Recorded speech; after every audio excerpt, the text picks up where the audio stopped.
Hello friends, Casey here and welcome to a new video. And once again, happy Zelda's 35th anniversary! Woo! But as you can see from the title and thumbnail, today I'm going to be talking about something a bit unexpected, but something that has been on my mind ever since Age of Calamity. And that is, are we nearing the end? With that, I don't mean the end of Zelda games altogether, I mean the end from a timeline perspective. In Breath of the Wild 2, Zelda and Link are most likely going to try to end Calamity Ganon from being reborn over and over again, but could they also possibly try to end Demise's curse? If Demise's curse were to be lifted, his hatred wouldn't be reborn into Hyrule anymore, and that would mean that Hylia's chosen hero and Hylia's incarnation would also stop the cycle of rebirth. Of course, it doesn't necessarily mean that there would be no more threats, but the main threat that has tormented Hyrule would be gone. But since this new timeline was only recently created, so it would be kind of weird if it ended already. And like I mentioned before, even if it were the last Zelda game timeline-wise, there still are many untold stories in the history of Hyrule. For example, the return of Vati and the unknown hero of the Force Sword who caused the first Force Sword split to happen, and how Ganon ended up being sealed in A Link Between Worlds, even though he was clearly destroyed in A Link to the Past. And then after I had completed Age of Calamity, I started thinking, could it be possible for us to get more Hyrule Warriors games in the future? Age of Calamity was a huge success, selling 3 million copies in less than a week since its release, so it might be very well possible. But Eiji Aonuma confirmed in an interview that there are no plans to continue Hyrule Warriors as a spin-off series for now. So it isn't ruling out possibilities that we could get more Hyrule Warriors games in the future. And since Age of Calamity is based on a canon event in the Zelda universe, one of the many wars that occurred, so it made me think, could we possibly get more Hyrule Warriors games based on the many wars in the Zelda universe?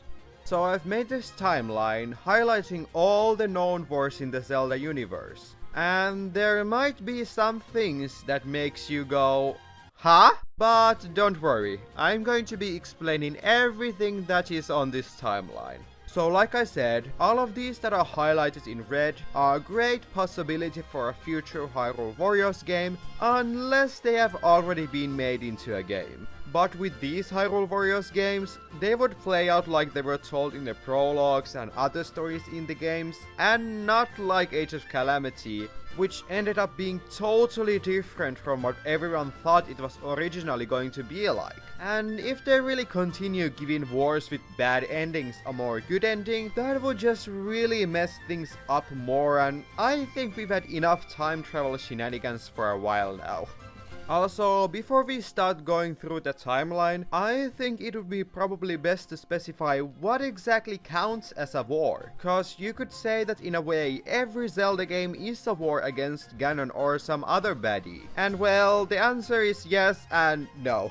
The official definition of war, according to Webster's dictionary, is a state of usually open and declared armed hostile conflict between states or nations. But more simply said, state or period of fighting between states or nations. Of course, the wars in the Zelda universe and the wars in our world are quite different, but the definition still stands the same. And not all Zelda games follow that definition. Most of the time, it has only been a coup d'etat or an attempt on it. The Wind Waker is a good example of this. In it, Ganondorf has no interest in starting a war or even hurting Link or Zelda if not necessary. He just wants the Triforce and to rule Hyrule. Also, I'm planning on doing full-on speculation videos on each of these wars, going through everything thoroughly, for example, what characters would they have, and how all the events would play out if they were made into a Hyrule Warriors game. So if that is something you are interested in seeing, make sure to leave a like to let me know. But with that out of the way, let's just get started.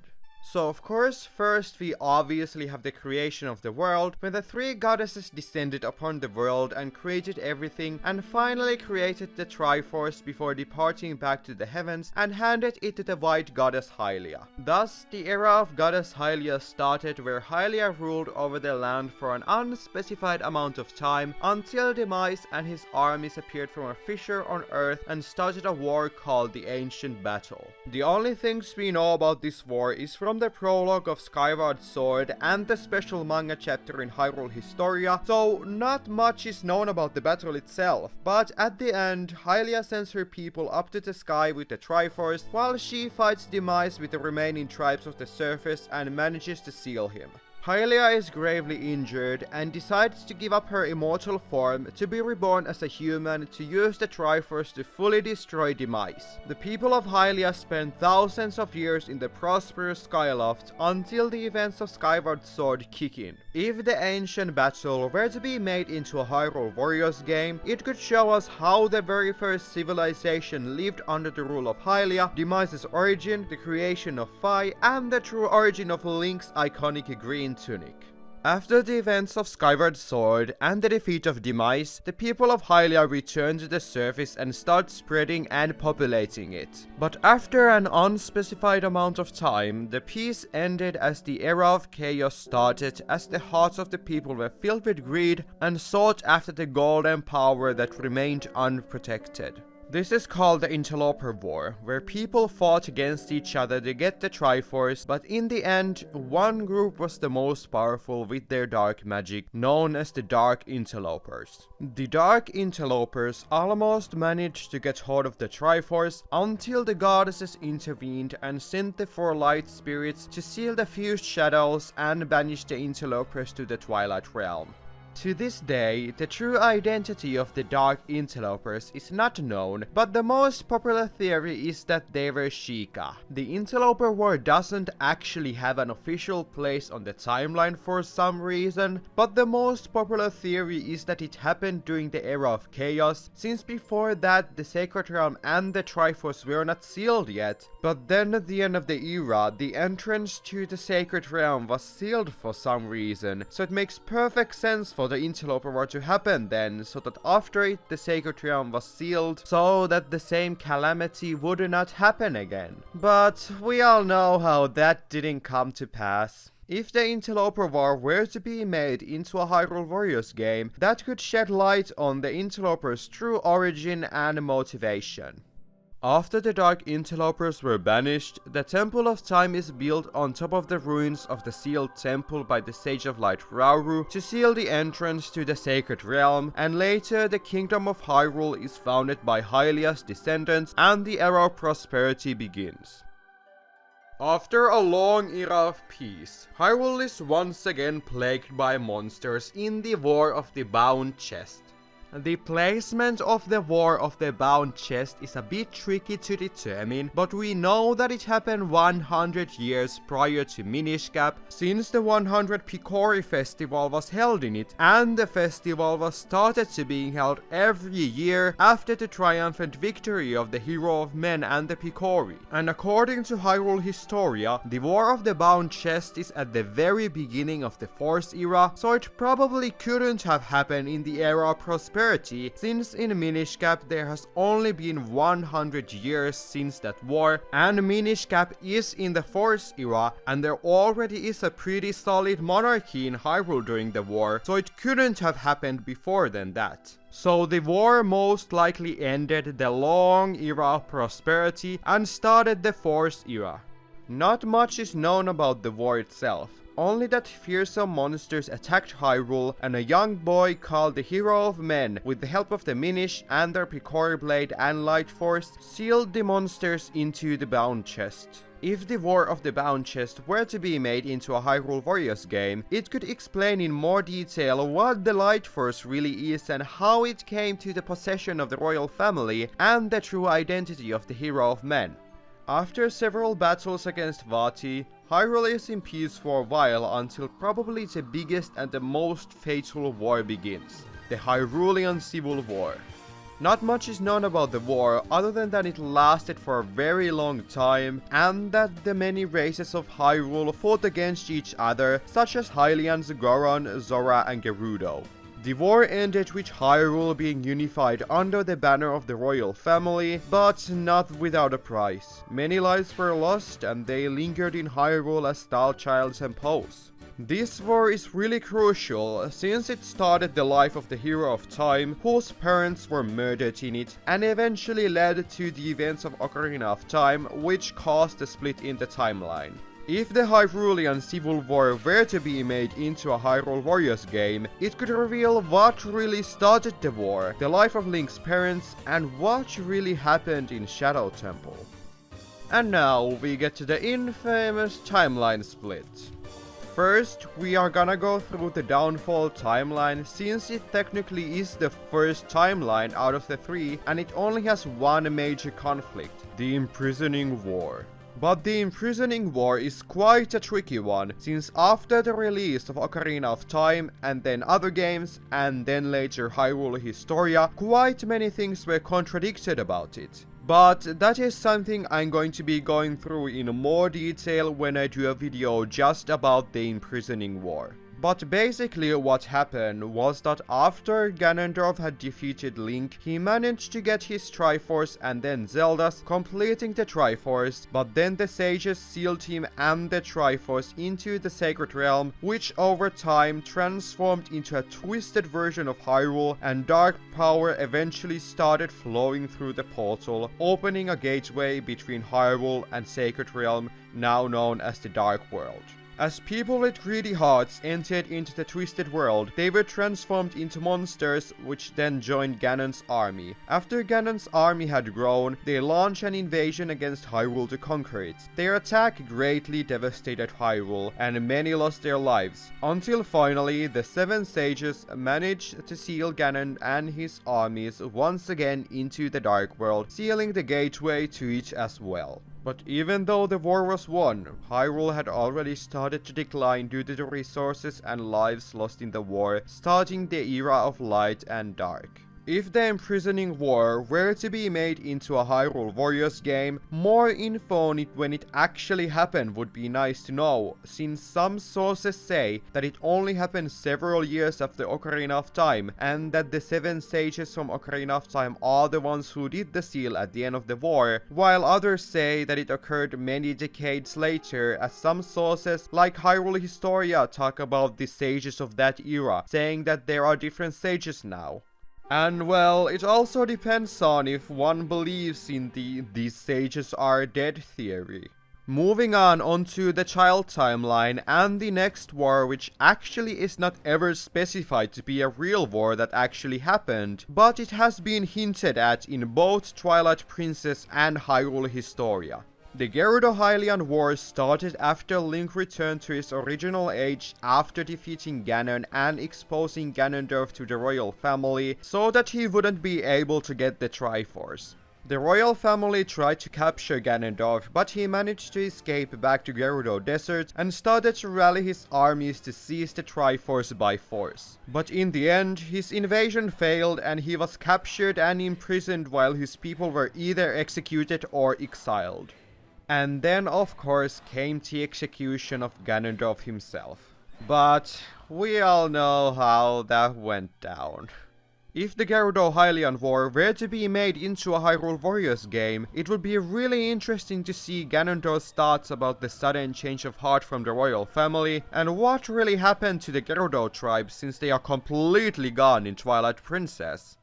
The next one in this timeline is probably a bit confusing, but don't worry, I'll explain everything. So the first Hyrule Warriors doesn't actually have an official placement on the timeline, but it has been theorized that it is in the child timeline because of the references to the Twilight Realm. And the main reason I decided to include it in this timeline is just for the sake of context, since this video is about new possible Hyrule Warriors games. And since the war across the ages was pretty much covered in it, there isn't really anything to talk about.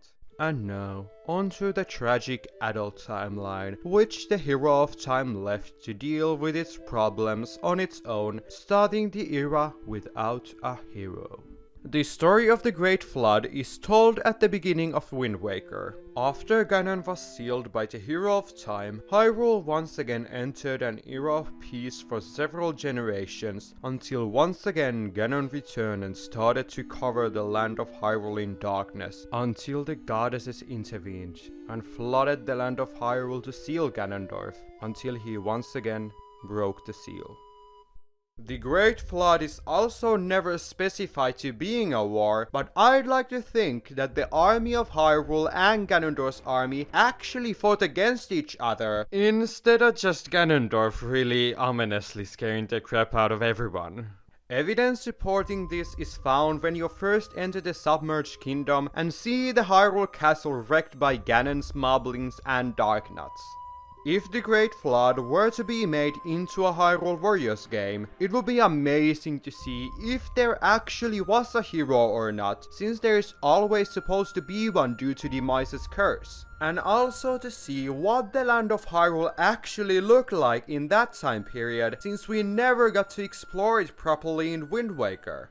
And now to the last timeline, I don't know what to call it, the wild timeline, because of Breath of the Wild. Well, it is pretty much a wild card, because we literally know nothing about it. Anyway, the first Calamity and the mysterious birth of Calamity Ganon. Also, the eras in this are not in any way official, they are just something I came up with thinking what they could be. The era of Sheikah is obviously when the Sheikah tribe reached its peak and created their infamous technology. It ended with the first Great Calamity, which was defeated successfully by Hylia's chosen hero, Hylia's incarnation, the current Link and Princess Zelda, and the Guardians and the Divine Beasts. As we know after that, the King of Hyrule banned the Sheikah technology, which split the Sheikah into two factions, the Sheikah of Kakariko village and the Yiga clan. After that, the era of green fields, a long era of peace started that lasted for almost 10,000 years, until Calamity Ganon once again returned, devastating the whole land of Hyrule in the second Great Calamity and started the era of the wilds.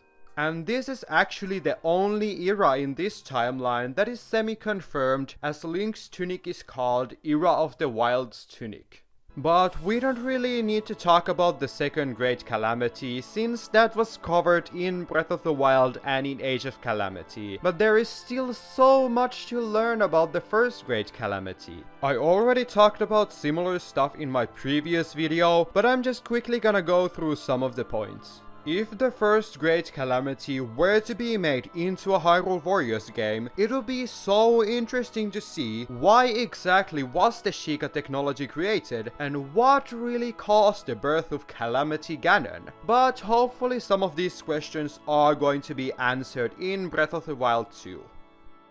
And now we move on to these three on the corner over here that you have probably wondered about this whole video. So these three events are wars that are said to have happened, but not in Hyrule, but in other countries or parallel worlds, namely Land of the Spirits of Good or New Hyrule, Termina and Lorule. And the reason why they are over here in the corner instead of being on the timeline is because there is not much evidence showing where they belong on the timeline. Of course, I'm going to be speculating when they could have happened, but I didn't want to place them anywhere just like that. So first, from this box of wars, we have the Ancient War of Ikana. This is of course the war spoken by the undead residents of the ancient kingdom of Ikana. After the Majora's Mask was sealed in the Stone Tower Temple with its doors locked by the ancient tribe, the kingdom of Ikana was established at its foot. After many prosperous years, a word about a powerful hidden artifact hidden in the Stone Tower Temple started to spread throughout the land, and suddenly the kingdom of Ikana was invaded by enemy nations, most notably the Gyarado. Thus, the Ancient War of Ikana started. But as the war raged on, it was clear that no victor would emerge, and in the end, the Kingdom of Ikana managed to keep the Majora's Mask safe from their enemies, but they had to pay a steep price: the destruction of their kingdom. But somehow someone had managed to open the doors of the cursed Stone Tower Temple, which made darkness flow throughout the land of Ikana, so instead of moving on onto the afterlife, the residents of Ikana were forced to linger in their ruined kingdom until someone who would be capable of sealing the darkness of the temple arrived. As for the timeline placement, I'd place it somewhere between the era of prosperity and the Hyrulean Civil War. I place it after the era of prosperity, since Termina and Hyrule are parallel worlds, so it could be very well possible that both royal families were established at the same time. Some people have theorized that the Ancient War of Ikana took place at the same time as the Hyrulean Civil War, but I disagree. That is because the castle in Ikana Canyon is called the Ancient Castle of Ikana, which pretty much tells us that the kingdom also is pretty ancient when we see it in Majora's Mask. And the Hyrulean Civil War ended only a mere 10 years before Majora's Mask, and since the kingdom of Ikana was destroyed in the war, you wouldn't call it ancient if it only happened a decade ago. Since the definition of ancient is something belonging to the very distant past, for example ancient Egypt or ancient Greece in our world, like we don't call the world wars ancient, so the same goes for the Ancient War of Ikana. If I had to pick a specific spot, I'd say after Minish Cap, since at that point there has been enough time between the start of Era of Prosperity and the war to establish a proper monarchy. And enough time has passed after it so that Ikana can be called ancient in Majora's Mask. But since Termina is a parallel world, it could be possible for it to have happened at the same time as the War of the Bound Chest. Or maybe there was another unknown war after Minish Cap. But if the Ancient War of Ikana were to be made into a Hyrule Warriors game, it could explain the true identity of the ancient tribe, what life really was like in the Kingdom of Ikana, what they looked like when they were alive, and where did the Gyarado come from. It is only said to be an enemy nation, but from where? And maybe we could also get an origin story from Majora's Mask. Also, what the heck is Gomez? Like, please explain. Next is the War of the Spirits and Demons, which was the prologue of Spirit Tracks and kinda an origin story for the Land of the Spirits of Good, or New Hyrule. The war actually doesn't have an official name, that is just what Nico calls it after the prologue or his slideshow ends. Well, actually he calls it Spirits and Demons at War, but that sounds kinda stiff, so we're just gonna call it the War of the Spirits and Demons. I mean, it is pretty much the same, just phrased differently. Anyway, much is not known about the war, or about the time before the Land of the Spirits of Good became New Hyrule, so what we know is all from the prologue of Spirit Tracks. So in the beginning, the people lived in peace and prosperity, worshipping the spirits of good, until the Demon King Maladus rose to power and devastated the whole land. The spirits of good descended from the heavens to fight this evil being. The battle was long, but in the end, they managed to seal Maladus beneath the ground and built the spirit tracks as shackles and the Tower of Spirits as a lock for the seal. After that, the spirits' powers were greatly depleted and left the land to return to the heavens, but not before sending the Locomo tribe to protect the land on their behalf, and the four sacred instruments to fight the evil: the Spirit Train, the Bow of Light, the Compass of Light, and the Locomo sword. As for the timeline placement, it is quite a tricky one since New Hyrule isn't a parallel world, just a different continent, so it could have easily happened at any point regardless of what happened in Hyrule. But I have pinpointed it between the Era of Chaos and the Great Flood. It could have easily happened before the Era of Chaos too, but I thought that anything before that would have just been too long ago, cause as we have seen before, the history of Hyrule disappears from the memories of people quite easily for some reason. But of course I'm going to be talking more about it in its own video. But the one thing I'm pretty sure of is that it cannot have happened after the Great Flood, since that is just too recent. And since it is said at the beginning of the prologue that it is a story of the first settlers of the land, so if it would have happened after the Great Flood, the people of Hyrule would have immigrated there a lot sooner. And also since Anjian said that she had already been there a long time before Tetra and her crew first arrived there, like I mentioned, that the locomotive were sent there right after the war. If the War of the Spirits and Demons were to be made into a Hyrule Warriors game, it could explain the true origin of Maladus. Is he an incarnation of Demise's hatred like Ganon or something else? What were the spirits of good? Were they just agents of the three goddesses just like the light spirits? And who were the first settlers of this land and when and where did they come from? And now finally to the last one, the Laurelian Civil War. And it is pretty simple. After countless wars on who should wield the Triforce, the royal family of Lorule decided to destroy the Triforce instead of sealing it. But that had unseen consequences. The Triforce is the very foundation of the world it is bound to, so if it is destroyed, the land shall also start to crumble and eventually get destroyed completely. As for the timeline placement, it had to have happened sometime semi-recent, since Laurel is somehow intact even though at wit's end. But since Laurel is a parallel world, it had to have happened when Hyrule was also at war.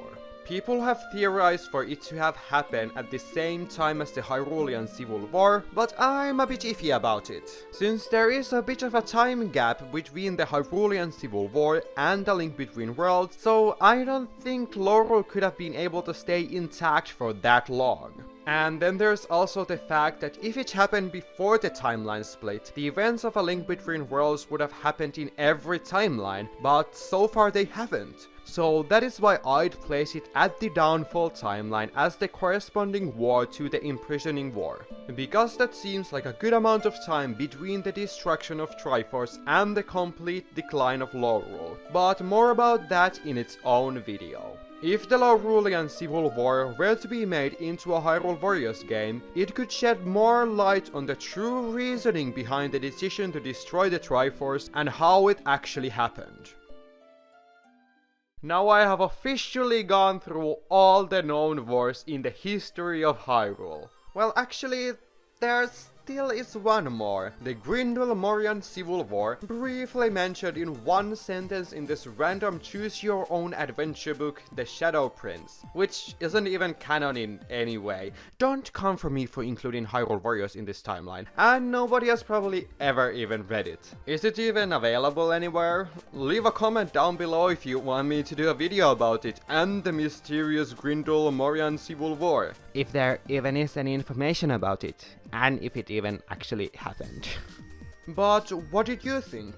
Would you be interested in seeing any of these wars as a Hyrule Warriors game? Make sure to tell me in the comments. And like I said at the beginning of the video, I'm going to be making a video on each of these wars, speculating what they would be like if they were made into a Hyrule Warriors game, so stay tuned for that. Anyway, if you enjoyed this video, make sure to leave a like and hit the subscribe button, because it really helps me out. Thank you so much for watching this video, have a lots of love, and happy Zelda's 35th anniversary. Bye bye!